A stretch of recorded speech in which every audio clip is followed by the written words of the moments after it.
Selamat sore Ibu dan teman-teman.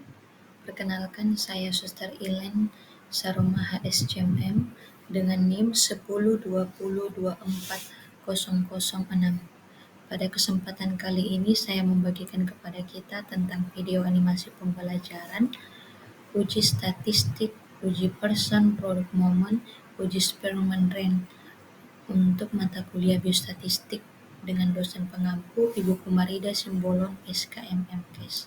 Uji person product moment atau dengan simbol R ini paling populer dan sering digunakan oleh mahasiswa dan peneliti. Korelasi ini dikemukakan oleh Carl Pearson tahun 1900. Fungsi dari korelasi ini adalah untuk mengetahui derajat, hubungan, dan kontribusi variabel bebas dengan variabel terikat. Teknik analisis korelasi produk moment person ini termasuk teknik statistik parametrik yang menggunakan data interval dan ratio dengan persyaratan tertentu.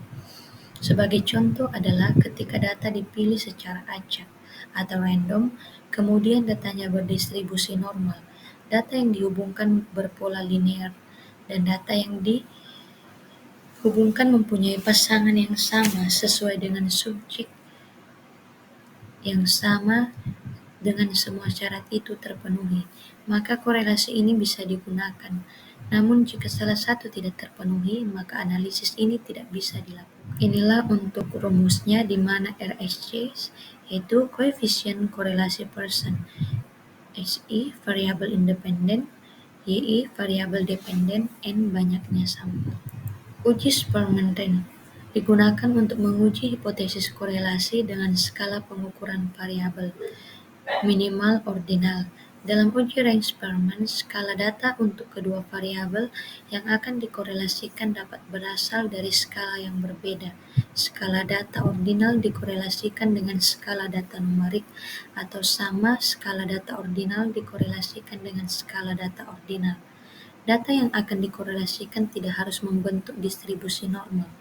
Populasi sampel yang diambil sebagai sampel maksimal 5-N, yaitu 30 pasang. Jadi, uji korelasi rank Spearman adalah uji yang bekerja untuk skala data ordinal atau berjenjang atau ranking dan bebas distribusi. Besarnya hubungan antara dua variabel atau derajat hubungan yang mengukur korelasi berpangkat disebut koefisien korelasi berpangkat, koefisien berjenjang, korelasi berurutan, atau korelasi bertingkat. Berbeda dengan korelasi product moment person, di mana sumber data untuk variabel yang akan dikorelasikan harus sama, yaitu data interval atau ratio, dan harus berdistribusi normal. Maka pada korelasi rank Spearman, data yang akan dikorelasikan bisa berasal dari sumber data yang tidak sama.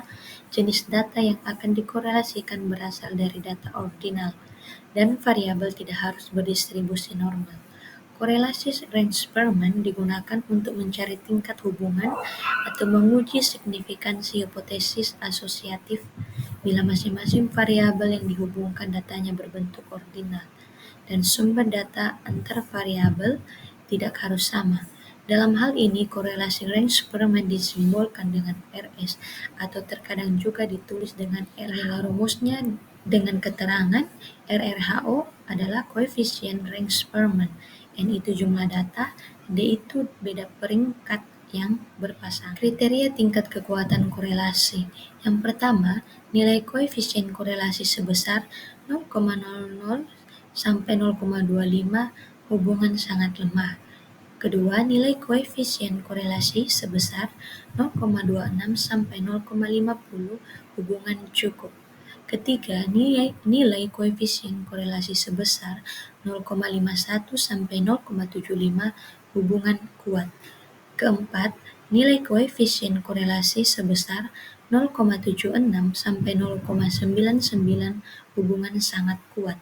Dan terakhir, nilai koefisien korelasi sebesar 1,00 hubungan sempurna. Kriteria arah korelasi. Arah korelasi dilihat pada angka koefisien korelasi sebagaimana tingkat kekuatan korelasi. Besarnya nilai koefisien korelasi tersebut terletak antara +1 sampai dengan -1. Jika koefisien korelasi bernilai positif, maka hubungan kedua variabel dikatakan searah. Maksud dari hubungan yang searah ini adalah jika variabel X meningkat, maka variabel Y juga akan meningkat. Sebaliknya, jika koefisien korelasi bernilai negatif, maka hubungan kedua variabel tersebut tidak searah.